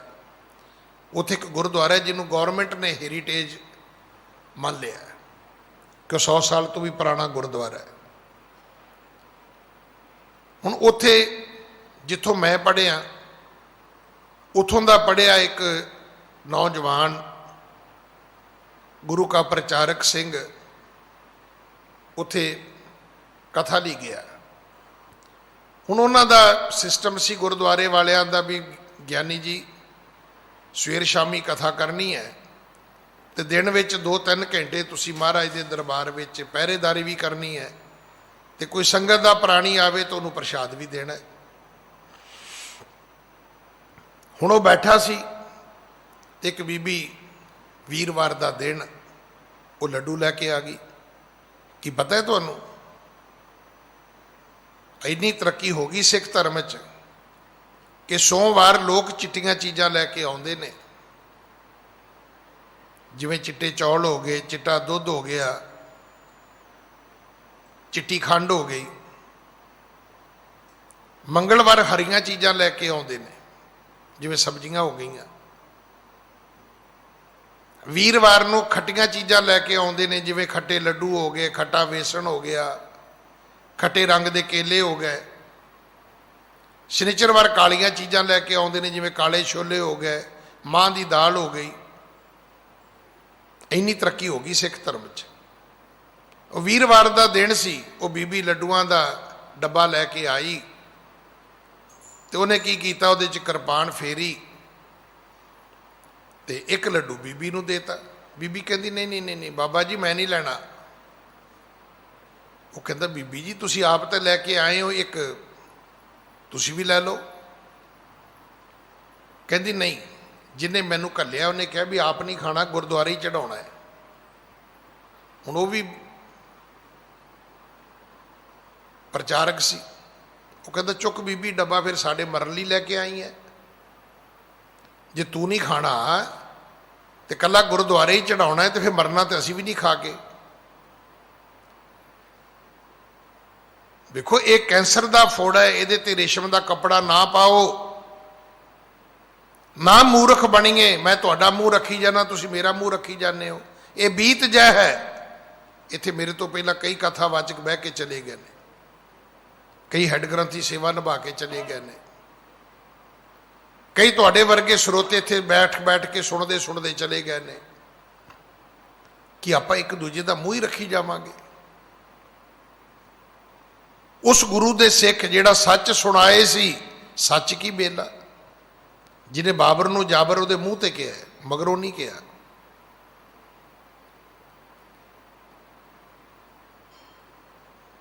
ਰਾਖਸ਼ ਨੂੰ ਰਾਖਸ਼ ਕਿਹਾ, ਠੱਗ ਨੂੰ ਠੱਗ ਕਿਹਾ, ਚੋਰ ਨੂੰ ਚੋਰ ਕਿਹਾ। ਅਸੀਂ ਕੌਣ ਆ? ਚੰਗਾ ਭਲਾ ਪਤਾ ਸਾਨੂੰ ਇਹ ਬੰਦਾ ਠੀਕ ਨਹੀਂ ਹੈ, ਫਿਰ ਪੁੱਛੀ ਜਾਂਦੇ ਆ ਗੁਰਮੁਖੋ ਕੀ ਹਾਲ ਹੈ। ਇਹ ਵੀ ਸਾਨੂੰ ਪਤਾ ਵੀ ਵੱਡਾ ਸ਼ਰਾਬੀ ਹੈ, ਫਿਰ ਵੀ ਕਹੀ ਜਾਂਦੇ ਗੁਰਮੁਖੋ ਕੀ ਹਾਲ ਹੈ। ਏਡੇ ਮੂਰਖ ਅਸੀਂ, ਇੰਨਾ ਮੂੰਹ ਰੱਖਣ ਵਾਲੇ ਹੋ ਗਏ ਅਸੀਂ। ਜੇ ਆਪਾਂ ਉਹਨੂੰ ਇਹ ਨਹੀਂ ਕਹਿ ਸਕਦੇ ਕਿ ਤੂੰ ਭਾਈ ਸ਼ਰਾਬ ਕਿਉਂ ਪੀਣਾ ਹੈ, ਤੇ ਘੱਟੋ ਘੱਟ ਅਸੀਂ ਉਹਨੂੰ ਗੁਰਮੁਖ ਤਾਂ ਨਾ ਕਹੀਏ।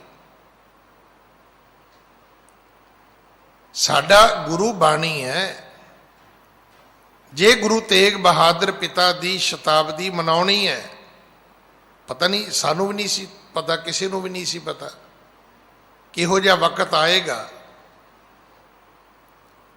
ਫਿਰ ਗੁਰੂ ਨੇ ਆਪ ਹੀ ਕਿਰਪਾ ਕਰ ਦਿੱਤੀ। ਥਾਂ ਪਰ ਥਾਂ ਗੁਰੂ ਨੌਵੇਂ ਪਾਤਸ਼ਾਹ ਦੀ ਬਾਣੀ ਦਾ ਗਾਇਨ, ਬਾਣੀ ਦੀ ਵਿਚਾਰ ਕਈ ਮਹੀਨੇ ਪਹਿਲਾਂ ਹੀ ਸ਼ੁਰੂ ਹੋ ਗਏ। ਇਸ ਪੱਖ ਤੋਂ ਇਹ ਸਭ ਤੋਂ ਸਫਲ ਸ਼ਤਾਬਦੀ ਹੋਏਗੀ ਕਿ ਸਭ ਤੋਂ ਵੱਧ ਵਿਚਾਰ ਤੇ ਬਾਣੀ ਦਾ ਪਠਨ ਪਾਠਨ ਗੁਰੂ ਨੌਵੇਂ ਪਾਤਸ਼ਾਹ ਜੀ ਦਾ ਹੋ ਰਿਹਾ ਹੈ। ਵਕਤ ਹੀ ਇਦਾਂ ਦਾ ਆ ਗਿਆ ਵੀ ਬਹੁਤੀ ਭੀੜ ਇਕੱਠੀ ਹੋ ਹੀ ਨਹੀਂ ਸਕਦੀ। ਨਹੀਂ ਤਾਂ ਆਪਾਂ ਉਵੇਂ ਹੀ ਕਰਨਾ ਸੀ ਜਿਵੇਂ ਪਹਿਲਾਂ ਕਰਦੇ ਸੀ, ਸੜਕਾਂ ਤੇ ਲੰਗਰ ਲਾ ਲੈਣੇ ਸੀ ਤੇ ਵੱਡੇ ਵੱਡੇ ਇਕੱਠ ਕਰ ਲੈਣੇ ਸੀ। ਨਾ ਕੁਝ ਸੁਣਨਾ ਸੀ ਨਾ ਸੁਣਾਉਣਾ ਸੀ। ਇਹ ਪਹਿਲੀ ਵਾਰੀ ਹੈ ਵੀ ਜਦੋਂ ਸੁਣਿਆ ਵੀ ਜਾ ਰਿਹਾ, ਸੁਣਾਇਆ ਵੀ ਜਾ ਰਿਹਾ, ਔਰ ਸੁਣਾਉਂਦੇ ਵੀ ਅਸੀਂ ਓਨਾ ਕੀ ਹਾਂ, ਘੰਟਾ ਸਵਾ ਘੰਟਾ ਹੀ ਹੈ ਜਿਹੜਾ ਬੰਦਾ ਆਰਾਮ ਨਾਲ ਸੁਣ ਲਵੇ। ਇਹ ਮਹਾਰਾਜ ਦੀ ਕਿਰਪਾ ਹੈ ਵੀ ਜੇ ਦਿਨ ਵੇਲੇ ਜਦੋਂ ਵੀ ਚਾਹੋਗੇ ਉਦੋਂ ਵੀ ਸੁਣਨ ਨੂੰ ਮਿਲ ਜਾਏਗਾ। ਗੁਰੂ ਕੇ ਮਹਿਲ ਤੋਂ ਲਾਈਵ ਚੱਲਦਾ ਹੈ, ਸੀਸਗੜ੍ਹ ਸਾਹਿਬ ਤੋਂ ਵੀ ਸਵੇਰੇ ਚੱਲਦਾ ਹੈ, ਬੰਗਲਾ ਸਾਹਿਬ ਵੀ ਚੱਲਦਾ ਹੈ। ਗੁਰੂ ਪਿਤਾ ਮਹਾਰਾਜ ਸਮਝਾਉਂਦੇ ਨੇ, ਜੋ ਉਪਜਿਓ ਸੋ ਬਿਨਸ ਹੈ ਪਰੋ ਅੱਜ ਕੇ ਕਾਲ। ਜੋ ਕੁਝ ਵੀ ਪੈਦਾ ਹੋਇਆ, ਜੋ ਬਣਿਆ ਉਹਨੇ ਟੁੱਟਣਾ ਹੈ, ਜੋ ਘੜਿਆ ਹੈ ਉਹਨੇ ਭੱਜਣਾ ਹੈ, ਜੋ ਆਇਆ ਉਸਨੇ ਚਲੇ ਜਾਣਾ ਹੈ, ਜੋ ਉਪਜਿਆ ਉਹਨੇ ਬਿਨਸ ਜਾਣਾ ਹੈ। ਇਹ ਕੁਦਰਤ ਦਾ ਨਿਯਮ ਹੈ ਤੇ ਕੁਦਰਤ ਕਾਦਰ ਦੀ ਹੈ। ਜਿਹੜੀ ਸ਼ਾਮ ਨੂੰ ਇੱਥੇ ਕਥਾ ਹੋ ਰਹੀ ਹੈ ਨਾ ਬੰਗਲਾ ਸਾਹਿਬ, ਉਹਦੇ ਵਿੱਚ ਬੜਾ ਵਧੀਆ ਪ੍ਰਕਰਨ ਹੈ ਕਿ ਸਤਿਗੁਰੂ ਜੀ ਗਏ ਮੁਨਾਸਫ ਦੇਸ਼। ਉੱਥੇ ਮੁਨਾਸਫ ਦਾ ਅਰਥ ਕੀਤਾ ਗਿਆ ਵੀ ਇਹ ਕੋਈ ਧਰਤੀ ਦਾ ਟੁਕੜਾ ਨਹੀਂ ਸੀਗਾ, ਰਾਜ ਦਾ ਨਾਂ ਕੁਝ ਹੋਰ ਸੀ, ਪਰ ਮੁਨਾਫਕ ਦਾ ਭਾਵ ਇਹ ਸੀ ਵੀ ਜਿਹੜੇ ਰੱਬ ਨੂੰ ਹੀ ਨਹੀਂ ਸੀ ਮੰਨਦੇ। ਸਤਿਗੁਰੂ ਕਹਿਣ ਲੱਗੇ ਵੀ ਕਰਤਾਰ ਦਾ ਸਿਮਰਨ ਕਰਿਆ ਕਰੋ। ਤੇ ਜਿਸ ਦੇ ਖੇਤ ਵਿੱਚ ਸਤਿਗੁਰੂ ਉਤਰੇ ਸਨ, ਠਹਿਰੇ ਸਨ, ਉਹ ਭੋਲਾ ਜ਼ਿਮੀਂਦਾਰ ਕਹਿੰਦਾ ਜੀ ਕਰਤਾਰ ਕੌਣ ਹੈ? ਕਹਿੰਦਾ ਜੀ ਸਾਡੇ ਦੇਸ਼ ਤੱਕ ਕਦੇ ਆਇਆ ਨਹੀਂ, ਅੱਖਾਂ ਨਾਲ ਅਸੀਂ ਕਦੇ ਵੇਖਿਆ ਨਹੀਂ, ਕੰਨਾਂ ਨਾਲ ਅਸੀਂ ਕਦੇ ਸੁਣਿਆ ਨਹੀਂ, ਤੇ ਜਿਹੜੇ ਬੰਦੇ ਨੂੰ ਵੇਖਿਆ ਸੁਣਿਆ ਨਹੀਂ ਅਸੀਂ ਉਹਦੇ ਕੋਲ ਮੰਗੀਏ ਕੀ ਤੋਂ ਦਵੇਗਾ ਕੀ ਸਾਨੂੰ? ਪਹਿਲਾਂ ਕਰਤਾਰ ਵਿਖਾਓ। ਤੇ ਉੱਥੇ ਸਤਿਗੁਰਾਂ ਨੇ ਕਿਹਾ ਸੀ ਤੁਹਾਨੂੰ ਕਰਤਾਰ ਇੱਦਾਂ ਨਹੀਂ ਦਿਸੇਗਾ, ਉਹ ਕੁਦਰਤ ਵਿੱਚੋਂ ਦਿਸੇਗਾ ਤੁਹਾਨੂੰ। ਇਹ ਕੁਦਰਤ ਰੋਜ਼ ਅਹਿਸਾਸ ਕਰਾਉਂਦੀ ਹੈ ਕਿ ਰੱਬ ਹੈਗਾ ਹੈ। ਨਹੀਂ ਤੇ ਜਿਸ ਕਦਰ ਸਾਇੰਸ ਗਿਆਨ ਵਿਗਿਆਨ ਵਧਿਆ ਹੈ, ਹੁਣ ਤੱਕ ਤੇ ਦੁਨੀਆ ਮੁਨਕਰ ਹੋ ਜਾਣੀ ਸੀ, ਲੋਕਾਂ ਨੇ ਬਿਲਕੁਲ ਰੱਬ ਨੂੰ ਮੰਨਣਾ ਛੱਡ ਦੇਣਾ ਸੀ।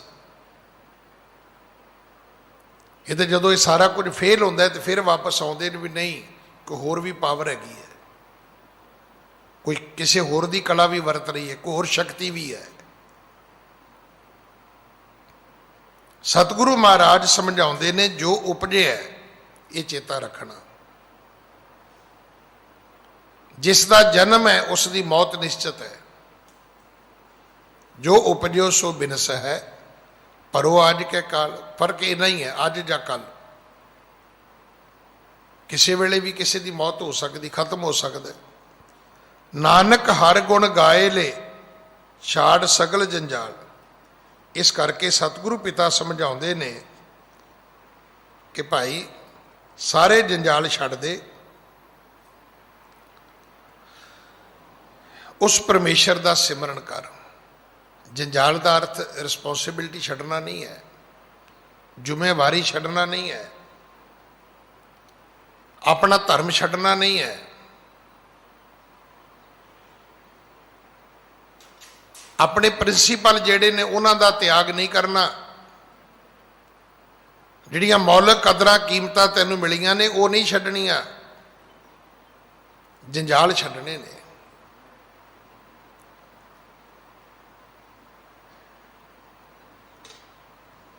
ਸਾਨੂੰ ਪਿਛਲੇ ਸਾਲ ਨੇ ਦੱਸਿਆ, ਹੁਣ ਵੀ ਪਤਾ ਲੱਗ ਜਾਣਾ ਵੀ ਸਾਡੀ ਨੀਡ ਕੀ ਹੈ। ਇੱਕ ਠੀਕ ਹੈ ਕਿ ਪਿਛਲੇ ਸਾਲ ਸਾਡੀ ਆਮਦਨ ਨਹੀਂ ਹੋਈ, ਪਰ ਸਾਨੂੰ ਇਹ ਵੀ ਤਾਂ ਪਤਾ ਨਹੀਂ ਵੀ ਸਾਡਾ ਖਰਚਾ ਵੀ ਨਹੀਂ ਹੋਇਆ। ਪਿਛਲੇ ਸਾਲ ਜਦੋਂ ਲੋਕਡਾਊਨ ਲੱਗਿਆ ਸਭ ਬੰਦਿਆਂ ਨੂੰ ਪਤਾ ਲੱਗ ਗਿਆ ਵੀ ਜਿਹੜਾ ਘਰ ਦਾ 2, 2.5, 3, 4, 5 ਲੱਖ ਦਾ ਖਰਚਾ ਸੀ ਉਹ ਕੀ ਸੀ? ਅਡੰਬਰ ਸੀ। ਚੰਗੀ ਸਿਹਤ ਵਾਸਤੇ, ਤੰਦਰੁਸਤੀ ਵਾਸਤੇ ਤੁਹਾਡੇ ਘਰ ਦਾ ਖਰਚਾ 10, 15, 20 ਹਜ਼ਾਰ ਤੋਂ ਵੱਧ ਕੋਈ ਨਹੀਂ ਹੈਗਾ।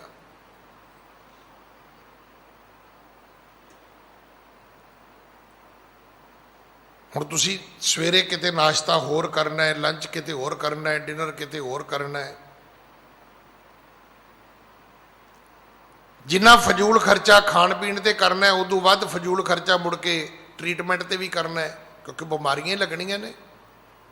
ਜੋ ਉਲਟਾ ਪੁਲਟਾ ਖਾਵਾਂਗੇ ਤੇ ਸਭ ਕੁਝ ਹੋਏਗਾ। ਠੀਕ ਹੈ ਪਿਛਲੇ ਸਾਲ ਲਾਕਡਾਊਨ ਲੱਗਿਆ, ਕਰੋਨੇ ਵਾਲਿਆਂ ਨੂੰ ਬੈੱਡ ਨਹੀਂ ਮਿਲੇ, ਆਕਸੀਜਨ ਨਹੀਂ ਮਿਲੀ, ਵੈਂਟੀਲੇਟਰ ਨਹੀਂ ਮਿਲਿਆ, ਪਰ ਮੈਂ ਆਪ ਜੀ ਨੂੰ ਬੇਨਤੀ ਕਰਾਂ 130 ਕਰੋੜ ਆਬਾਦੀ ਮੰਨੀ ਜਾਂਦੀ ਹੈ। 2 ਕਰੋੜ ਆਬਾਦੀ ਤੇ ਕੇਜਰੀਵਾਲ ਰੋਜ਼ ਹੀ ਕਹੀ ਜਾਂਦੇ ਵੀ ਦਿੱਲੀ ਦੀ ਹੋ ਗਈ ਹੈ, ਇੱਥੋਂ ਦਾ ਮੁੱਖ ਮੰਤਰੀ। ਪਰ ਇਹ ਵੀ ਤਾਂ ਸੱਚ ਹੈ ਨਾ ਵੀ ਸਾਰੀਆਂ OPD ਬੰਦ ਹੋ ਗਈਆਂ, ਖਾਂਸੀ ਬੰਦ ਹੋ ਗਈ, ਜ਼ੁਕਾਮ ਬੰਦ ਹੋ ਗਿਆ, ਛੋਟਾ ਮੋਟਾ ਬੁਖਾਰ ਚੜ੍ਹਨੋਂ ਹਟ ਗਿਆ।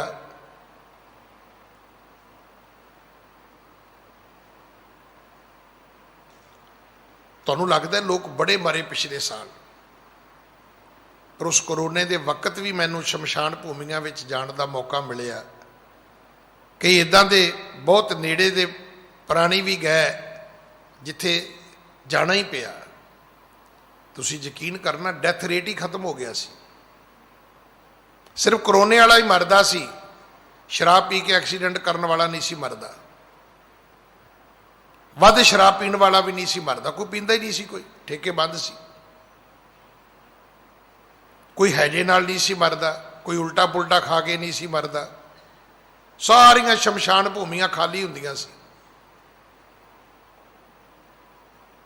ਕਿਉਂਕਿ ਕਰੋਨੇ ਵਾਲਿਆਂ ਦਾ ਜਿਹੜਾ ਸੀ ਉਹ ਸੰਸਕਾਰ ਦੂਜੇ ਤੇ ਹੁੰਦਾ ਸੀ, ਜਿਹੜਾ ਇਲੈਕਟ੍ਰਿਕ ਹੈ ਉਹਦੇ ਤੇ। ਪਿਛਲੇ ਸਾਲ ਨੇ ਸਾਨੂੰ ਬਹੁਤ ਕੁਝ ਸਿਖਾਇਆ ਹੈ, ਬੜਾ ਕੁਝ ਵਿਖਾਇਆ ਹੈ ਕਿ ਅਸਲ ਵਿੱਚ ਬੰਦਿਆਂ ਨੀਡ ਤੇਰੀਆਂ ਇੰਨੀਆਂ ਨੇ, ਜ਼ਰੂਰਤਾਂ ਇੰਨੀਆਂ ਨੇ, ਤੇਰੇ ਜਿਉਂਦੇ ਰਹਿਣ ਲਈ ਸਿਰਫ ਇੰਨਾ ਕੁਝ ਹੀ ਚਾਹੀਦਾ। ਤੇ ਮੈਂ ਤੇ ਉਹ ਪਰਿਵਾਰ ਵੀ ਜਾਣਦਾ, ਡਿਫੈਂਸ ਕਲੋਨੀ ਤੋਂ ਫੋਨ ਆਉਂਦਾ, ਗਿਆਨੀ ਜੀ ਅਸੀਂ ਰੱਬ ਦਾ ਕਿੰਨਾ ਕੁ ਸ਼ੁਕਰ ਕਰੀਏ। ਮੈਂ ਕਿਹਾ ਕੀ ਹੋਇਆ? ਕਹਿੰਦੇ ਪਹਿਲੀ ਵਾਰੀ ਸਾਰਾ ਪਰਿਵਾਰ ਅਸੀਂ ਇਕੱਠੇ ਘਰ ਆ ਤੇ ਸਾਰਾ ਪਰਿਵਾਰ ਹੀ ਸਹਿਜ ਪਾਠ ਕਰਦਾ ਹੈ, ਤੇ ਅਸੀਂ ਸਾਰੇ ਇਕੱਠੇ ਹੋ ਕੇ ਸਹਿਜ ਪਾਠ ਕਿੰਨੇ ਹੀ ਕਰ ਲਏ ਨੇ। ਉਹ ਵੀ ਲੋਕ ਨੇ ਜਿਹੜੇ ਪਿਛਲੇ ਸਾਲ ਰੱਬ ਨਾਲ ਜੁੜ ਗਏ, ਕੁਝ ਰੱਬ ਕੋਲ ਟੁਰ ਗਏ, ਕੁਝ ਰੱਬ ਨਾਲ ਜੁੜ ਗਏ, ਤੇ ਕਈ ਸਾਡੇ ਵਰਗੇ ਸੁਧਰੇ ਹੀ ਨਹੀਂ, ਉੱਥੇ ਹੀ ਖਲੋਤੇ ਅਸੀਂ, ਕਿਉਂਕਿ ਉਹ ਜੰਜਾਲ ਚੋਂ ਨਿਕਲੇ ਹੀ ਨਹੀਂ। ਸਤਿਗੁਰੂ ਜੀ ਨੇ ਤੇ ਕਿਹਾ ਸੀ ਵੀ ਭਾਈ ਛੱਡ ਦਿਓ ਇਹ, ਛਾੜ ਸਗਲ ਜੰਜਾਲ। ਇਹ ਜੰਜਾਲ ਨੇ ਜਿਹੜੇ ਆਪਣੇ ਗਲ ਪਾ ਲਏ ਨੇ ਤੂੰ, ਇਹ ਤੇਰੀਆਂ ਜ਼ਿੰਮੇਵਾਰੀਆਂ ਨਹੀਂ ਹੈ। ਕਿ ਹੋਟਲ 'ਚ ਰੋਟੀ ਖਾਣਾ ਜ਼ਿੰਮੇਵਾਰੀ ਹੈ? ਕਿ ਹੋਟਲਾਂ ਵਿੱਚ ਰਾਤ ਰਹਿਣਾ ਜਾ ਕੇ ਜ਼ਿੰਮੇਵਾਰੀ ਹੈ? ਕਿ ਹਰ ਚੌਥੇ ਪੰਜਵੇਂ ਦਿਨ ਗੱਡੀ ਲੈ ਕੇ ਭੱਜ ਪੈਣਾ ਘੁੰਮਣ, ਇਹ ਕੋਈ ਤੇਰੀ ਜ਼ਿੰਮੇਵਾਰੀ ਹੈ? ਇਹ ਜੰਜਾਲ ਨੇ, ਜਿੰਨੇ ਮਰਜ਼ੀ ਪਾ ਲਓ। ਸੁਖੀ ਜੀਵਨ, ਸਫਲ ਜੀਵਨ ਦੀਆਂ ਜ਼ਰੂਰਤਾਂ ਬੜੀਆਂ ਥੋੜੀਆਂ ਨੇ।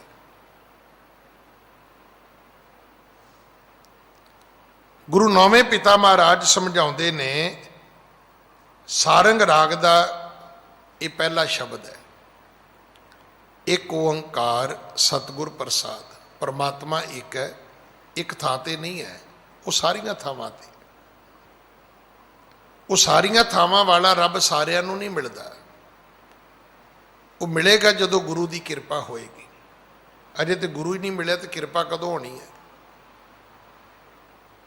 ਪਹਿਲਾਂ ਗੁਰੂ ਵਾਲੇ ਬਣਾਂਗੇ ਤੇ ਗੁਰੂ ਦੀ ਕਿਰਪਾ ਦੇ ਪਾਤਰ ਬਣਾਂਗੇ, ਕਿਉਂਕਿ ਗੁਰੂ ਦੀ ਕਿਰਪਾ ਦੇ ਪਾਤਰ ਬਣਨ ਵਾਸਤੇ ਗੁਰੂ ਦੀ ਮਰਿਆਦਾ ਵਿੱਚ ਰਹਿਣਾ ਪਵੇਗਾ, ਗੁਰੂ ਦੇ ਹੁਕਮਾਂ ਵਿੱਚ ਰਹਿਣਾ ਪਵੇਗਾ। ਤੇ ਗੁਰੂ ਦੇ ਹੁਕਮਾਂ ਦੇ ਵਿੱਚ ਸਾਨੂੰ ਸੇਵਾ ਵੀ ਕਰਨੀ ਪੈਗੀ, ਸਾਨੂੰ ਦੁੱਖ ਵੀ ਵੰਡਾਉਣੇ ਪੈਣਗੇ, ਦੁਨੀਆ ਦੇ ਨਾਲ ਸਾਨੂੰ ਪਿਆਰ ਵੀ ਕਰਨਾ ਪਵੇਗਾ, ਨਫ਼ਰਤ, ਈਰਖਾ, ਦਵੈਸ਼, ਇਹ ਸਭ ਕੁਝ ਛੱਡਣਾ ਪਵੇਗਾ। ਹਰ ਬਿਨ ਤੇਰੋ ਕੋ ਨਾ ਸਹਾਈ। ਗੁਰੂ ਨੌਵੇਂ ਪਾਤਸ਼ਾਹ ਦੀ ਸ਼ਤਾਬਦੀ ਮਨਾ ਰਹੇ ਹੋ ਤੇ ਸਤਿਗੁਰੂ ਕਹਿੰਦੇ ਨੇ ਰੱਬ ਤੋਂ ਬਗੈਰ ਤੇਰਾ ਮਦਦਗਾਰ ਕੋਈ ਨਹੀਂ ਹੈ। ਐਵੇਂ ਨਾ ਭਾਈਚਾਰਾ ਇਕੱਠਾ ਕਰੀ ਜਾ, ਰਿਸ਼ਤੇਦਾਰ ਬਣਾਈ ਜਾ, ਦੋਸਤ ਬਣਾਈ ਜਾ, ਸਾਡੀ ਤੇ ਲਿਸਟ ਹੀ ਨਹੀਂ ਖਤਮ ਹੁੰਦੀ। ਅਸੀਂ ਕਈ ਜਾਣੇ ਵੀ ਸਾਡਾ ਸਰਕਲ ਬੜਾ ਹੈ ਜੀ। ਹੋਵੇ ਤੇਰਾ ਸਰਕਲ, ਪਰ ਸਰਕਲ 'ਚੋਂ ਇੱਕ ਗੱਲ ਯਾਦ ਰੱਖੀ, ਹਰ ਬਿਨ ਤੇਰੋ ਕੋ ਨਾ ਸਹਾਈ। ਇਹਨਾਂ 'ਚੋਂ ਤੇਰਾ ਮਦਦਗਾਰ ਕੋਈ ਨਹੀਂ ਹੈ। ਇਹ ਆਪਣੇ ਸੁੱਖ ਦੇ ਲਈ ਤੇਰੇ ਨਾਲ ਜੁੜੇ ਨੇ, ਇਸ ਤੋਂ ਬਾਅਦ ਇਹਨਾਂ ਦਾ ਤੇਰੇ ਨਾਲ ਕੋਈ ਰਿਸ਼ਤਾ ਨਹੀਂ ਹੈ। ਕਾਕੀ ਮਾਤ ਪਿਤਾ ਸੁਤ ਬਨਤਾ। ਉਹ ਸਮਾਂ ਆਉਣ ਵਾਲਾ ਹੈ, ਕੌਣ ਮਾਂ, ਕੌਣ ਪਿਤਾ, ਕੌਣ ਪਤਨੀ, ਕੋ ਕਾਹੂ ਕੋ ਭਾਈ। ਕੌਣ ਕਿਸੇ ਦਾ ਭਰਾ ਹੈ? ਕੋਈ ਵੀ ਨਹੀਂ ਕਿਸੇ ਦਾ ਭਾਈ। ਸੋ ਦਿਨ ਆਵਣ ਲਾਗਾ, ਮਾਤ ਪਿਤਾ ਭਾਈ ਸੁਤ ਬਨਤਾ, ਕਹੋ ਕਹੂ ਹੈ ਕਾਂਕਾ। ਨਹੀਂ, ਇੱਥੇ ਕੋਈ ਕਿਸੇ ਦਾ ਨਹੀਂ ਹੈ, ਇੱਕ ਹੀ ਹੈ। ਸਤਿਗੁਰੂ ਨੇ ਵੀ ਦੱਸਿਆ, ਇਹ ਪੂਰਬ ਜਨਮ ਕੇ ਮਿਲੇ ਸੰਜੋਗੀ। ਇਹ ਪੂਰਬਲੇ ਜਨਮਾਂ ਦਾ ਇੱਕ ਸੰਜੋਗ ਹੈ। ਸੁੱਖ 'ਚ ਨਹੀਂ ਪਤਾ ਲੱਗਦਾ, ਦੁੱਖ 'ਚ ਪਤਾ ਲੱਗਦਾ। ਘਰ ਇੱਕ ਬੱਚਾ ਪੈਦਾ ਹੋਇਆ, ਉਹ ਜੰਮਦੇ ਹੀ ਬਿਮਾਰ ਸੀ, 2-4 ਸਾਲ ਰਿਹਾ, 10-15-20 ਲੱਖ ਰੁਪਈਆ ਵੀ ਲਵਾਤਾ ਉਹਨੇ, 2-4 ਸਾਲ ਹਸਪੀਟਲਾਂ ਦੇ ਗੇੜੇ ਵੀ ਕਢਾਤੇ ਉਹਨੇ, ਘਰ ਦਾ ਕੰਮ ਧੰਦਾ ਵੀ ਵਿਗਾੜਤਾ ਉਹਨੇ, ਤੇ ਚਲਾ ਵੀ ਗਿਆ। ਫਿਰ ਲੋਕਾਂ ਨੇ ਕਿਹਾ, ਕਹਿੰਦੇ ਭਾਈ ਇਹ ਤੇ ਕੋਈ ਲੇਖਾ ਜੋਖਾ ਲੈਣ ਆਇਆ ਸੀ, ਲੈ ਕੇ ਚਲਾ ਗਿਆ, ਤੁਹਾਡੇ ਪੈਸੇ ਵੀ ਲੈ ਗਿਆ, ਤੁਹਾਡਾ ਸੁੱਖ ਵੀ ਲੈ ਗਿਆ, ਰਿਹਾ ਵੀ ਨਹੀਂ ਤੁਹਾਡੇ ਘਰ। ਇਹ ਪੂਰਬਲੇ ਜਨਮਾਂ ਦੇ ਕਰਮਾਂ ਦਾ ਸੰਜੋਗ, ਕਿਉਂਕਿ ਗੱਲਾਂ ਸੁੱਖ ਵੇਲੇ ਨਹੀਂ ਸਮਝ ਆਉਂਦੀਆਂ। ਕਦੇ ਵਿਆਹ ਦੇ ਵੇਲੇ ਕਿਸੇ ਨੇ ਗਿਆਨ ਦੀਆਂ ਗੱਲਾਂ ਸੁਣੀਆਂ ਨੇ? ਨਾ। ਪਰ ਜੇ ਕਿਤੇ ਭੋਗ ਹੋਵੇ ਤੇ ਜਿਹਨੇ ਕਦੇ ਵੀ ਨਹੀਂ ਸੁਣੀਆਂ, ਮੇਰੇ ਵਰਗੇ ਗਿਆਨੀ ਨੂੰ, ਭੋਗ ਤੇ ਬੋਲਣ ਵਾਲੇ ਨੂੰ ਭਾਵੇਂ ਕੁਝ ਵੀ ਨਾ ਆਵੇ ਫਿਰ ਵੀ ਸਿਰ ਹਿਲਾਈ ਜਾਣਗੇ। ਉਹਨਾਂ ਨੂੰ ਇਹ ਲੱਗੇਗਾ ਵੀ ਅੰਮ੍ਰਿਤ ਵਰਖਾ ਅੱਜ ਹੀ ਹੋ ਰਹੀ ਹੈ। ਅਸਲ ਵਿੱਚ ਸਾਡੀ ਮਨੋਦਸ਼ਾ ਹੀ ਉਦੋਂ ਬਣਦੀ ਹੈ। ਸਾਨੂੰ ਦੁੱਖ ਵੇਲੇ ਗਿਆਨ ਛੇਤੀ ਸਮਝ ਆਉਂਦਾ ਹੈ, ਜ਼ਿਆਦਾ ਸਮਝ ਆਉਂਦਾ ਹੈ। ਧਨ ਧਰਨੀ ਅਰ ਸੰਪਤ ਸਗਰੀ, ਪੈਸੇ ਤੋਂ ਲੈ ਕੇ, ਧਰਤੀ ਤੋਂ ਲੈ ਕੇ, ਘਰ ਦੀ ਸੰਪਤੀ ਜਾਇਦਾਦ, ਘਰ ਦੀਆਂ ਵਸਤਾਂ ਤੋਂ ਲੈ ਕੇ,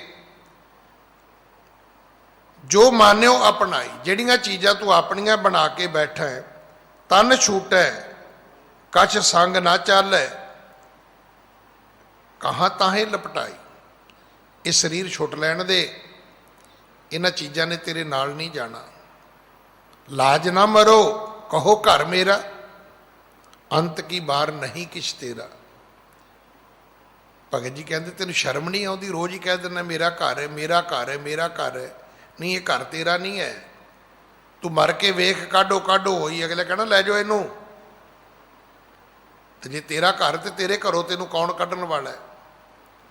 ਕਦੇ ਸੁਣਿਆ ਕਿਸੇ ਦੇ ਘਰ ਵਿੱਚ ਕਿਸੇ ਦੀ ਕਬਰ ਬਣੀ ਹੋਵੇ, ਕਿਸੇ ਨੂੰ ਕਿਸੇ ਦੇ ਘਰ ਵਿੱਚ ਦਫਨਾਇਆ ਗਿਆ ਹੋਵੇ? ਨਾ, ਮਗਰਲੇ ਕਹਿੰਦੇ ਅਸੀਂ ਰਹਿਣਾ ਇੱਥੇ, ਇਹਨੂੰ ਉੱਥੇ ਲੈ ਜਾਓ ਜਿੱਥੇ ਬਾਕੀ ਦਫਨਾਏ ਨੇ ਸ਼ਹਿਰ ਵਾਲਿਆਂ ਨੇ।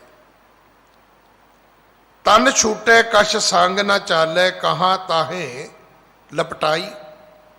ਜਦੋਂ ਤਨ ਛੁੱਟਦਾ ਤੇ ਕਹਿੰਦੇ ਕੁਝ ਨਾਲ ਨਹੀਂ ਜਾਂਦਾ। ਤੇ ਫਿਰ ਇਹਨਾਂ ਚੀਜ਼ਾਂ ਨਾਲ ਕਿਉਂ ਲਿਪਟੇ ਹੋਏ ਆਪਾਂ? ਦੀਨ ਦਿਆਲ ਸਦਾ ਦੁੱਖ ਭੰਜਨ, ਦੀਨਾ ਤੇ ਦਇਆ ਕਰਨ ਵਾਲਾ ਪਰਮਾਤਮਾ ਜਿਹੜਾ ਹਮੇਸ਼ਾ ਸਾਡੇ ਦੁੱਖ ਤੋੜ ਦਿੰਦਾ ਹੈ। ਤਾਂ ਸਿਓ ਰੁਚ ਨਾ ਵਢਾਈ, ਉਹਦੇ ਨਾਲ ਤੂੰ ਰੁਚੀ ਨਹੀਂ ਵਢਾਈ ਆਪਣੀ, ਉਹਦੇ ਨਾਲ ਸਨੇਹ ਹੀ ਨਹੀਂ ਪੈਦਾ ਕੀਤਾ, ਪਿਆਰ ਹੀ ਨਹੀਂ ਕੀਤਾ। ਨਾਨਕ ਕਹਿਤ ਜਗਤ ਸਭ ਮਿਥਿਆ, ਜੋ ਸੁਪਨਾ ਰਹਿ ਨਾਈ। ਗੁਰੂ ਨੌਵੇਂ ਪਾਤਸ਼ਾਹ ਵੱਡੇ ਸਤਿਗੁਰਾਂ ਦਾ ਨਾਮ ਦਰਜ ਕਰਦੇ ਨੇ, ਗੁਰੂ ਨਾਨਕ ਸਾਹਿਬ ਦਾ। ਕਹਿੰਦੇ ਭਾਈ ਮੈਂ ਨਾਨਕ ਤਾਂ ਇਹੀ ਕਹਿਣਾ, ਇਹ ਜਗਤ ਇੱਕ ਮਿਥਿਆ ਹੈ। ਕਿਹੋ ਜਿਹੀ ਮਿਥਿਆ ਹੈ? ਇਹ ਕਿਹੋ ਜਿਹਾ ਝੂਠ ਹੈ? ਇਹ ਕਿੱਦਾਂ ਦਾ ਇਹ ਸੰਸਾਰ ਹੈ? ਕਹਿੰਦੇ ਜਿਵੇਂ ਰਾਤ ਦਾ ਸੁਪਨਾ ਹੈ। ਹੁਣ ਰਾਤੀ ਸੁਪਨੇ 'ਚ ਲੱਤ ਟੁੱਟ ਜਾਏ ਤੇ ਕਦੇ ਕੋਈ ਗਿਆ ਪਲਸਤਰ ਕਰਾਉਣ ਸਵੇਰੇ ਹਸਪੀਟਲ? ਰਾਤੀ ਕਿਸੇ ਦਾ ਵਿਆਹ ਹੋ ਜਾਏ ਤੇ ਸਵੇਰੇ ਮਕਲਾਵਾ ਲੈਣ ਲਈ ਕੋਈ ਕਾਰ 'ਚ ਬੈਠਾ ਵੀ ਜਾ ਕੇ ਮਕਲਾਵਾ ਲੈ ਆਈਏ ਭਾਈ। ਰਾਤੀ ਕਿਸੇ ਦੀ ਲਾਟਰੀ ਨਿਕਲੀ ਹੋਵੇ ਤੇ ਉਹ ਸਵੇਰੇ ਕੋਈ ਕਲੇਮ ਕਰਦਾ ਉੱਠ ਕੇ ਵੀ ਮੇਰੀ ਰਾਤੀ ਲਾਟਰੀ ਨਿਕਲੀ ਜੀ, ਦੱਸੋ ਕਿਹੜੇ ਬੈਂਕ ਤੋਂ ਪੈਸੇ ਕਢਾਉਣੇ ਨੇ? ਸਭ ਨੂੰ ਪਤਾ ਝੂਠ ਹੈ। ਤੇ ਸਤਿਗੁਰੂ ਕਹਿੰਦੇ ਦੁਨੀਆ ਵੀ ਝੂਠ ਹੈ, ਇਹ ਜਗ ਰਚਨਾ ਸਭ ਝੂਠ ਹੈ। ਜਾਣ ਲਿਹੋ ਰੇ ਮੀਤ। ਇਸ ਕਰਕੇ ਇਸ ਭੁਲੇਖੇ ਵਿੱਚ ਨਾ ਗਵਾਚੋ। ਇਸੇ ਕਰਕੇ ਸਤਿਗੁਰੂ ਜੀ ਨੇ ਕਿਹਾ ਸੀ ਛਾੜ ਸਗਲ ਜੰਜਾਲ। ਇਸ ਦੇ ਨਾਲ ਹੀ ਸਮਾਂ ਸਮਾਪਤ ਹੈ। ਭੁੱਲਾਂ ਮੇਰੀਆਂ ਨੇ ਖਿਮਾ ਕਰ ਦੇਣੀਆਂ। ਉਪਦੇਸ਼ ਮੇਰੇ ਸਤਿਗੁਰੂ ਜੀ ਦਾ ਹੈ, ਆਪਣੇ ਪੱਲੇ ਬੰਨ੍ਹ ਲੈਣਾ। ਭੁੱਲਾਂ ਬਖਸ਼ੋ ਜੀ, ਫਤਿਹ ਬੁਲਾਓ। ਵਾਹਿਗੁਰੂ ਜੀ ਕਾ ਖਾਲਸਾ, ਵਾਹਿਗੁਰੂ ਜੀ ਕੀ ਫਤਿਹ।